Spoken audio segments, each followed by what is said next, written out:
Greetings everyone, it's Monday, it's the start of a new week, and it's time for a quick video devotion for you to follow along with your family. In our worship service this coming Sunday, we're going to be highlighting the homeschool learning that all students are doing right now at home, led by their parents, some of whom might never have expected that they would have to serve as school teachers to their children. So, in appreciation for all educators, whether they be professional ones or otherwise, our devotions this week will focus on scriptures that encourage learning. Today, I'm thinking about Psalm 32, which is attributed to David and which is part of a particular category of psalms and songs called maskils. We're not completely certain what the word maskil means, but it seems to refer to songs, poems, or prayers that involve great skill in their performance. And these songs also might include a relational piece between the leader or the instructor and the choir or the congregation. In other words, a maskil honors good education by highlighting the skill of the teacher and the growth of the student. Psalm 32 talks about forgiveness. It's a song of joy because of God's mercy when we ask for forgiveness.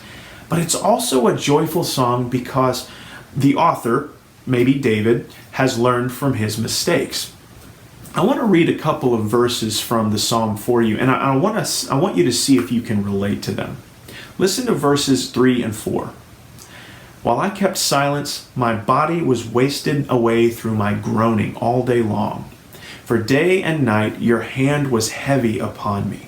My strength was dried up as by the heat of summer.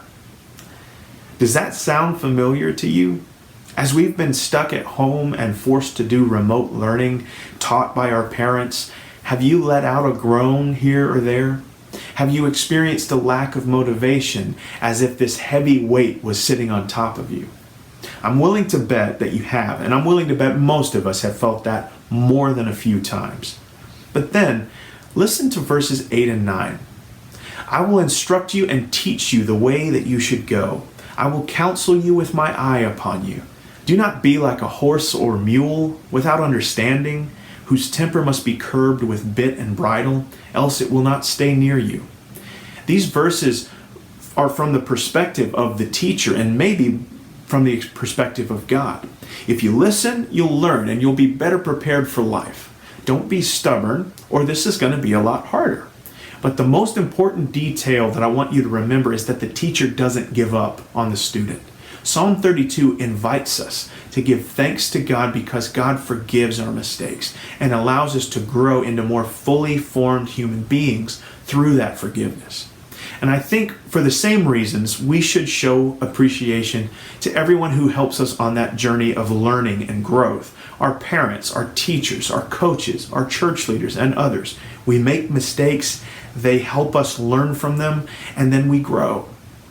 After you watch this video, I want you to read Psalm 32 in full with your family. And then I want you to talk about some mistakes you might have made in the past or even recently that have taught you a valuable lesson and helped you to grow. But until next time, I hope you'll stay safe, stay healthy, stay home, and find a friend with whom you can share this devotion. I'll see you soon.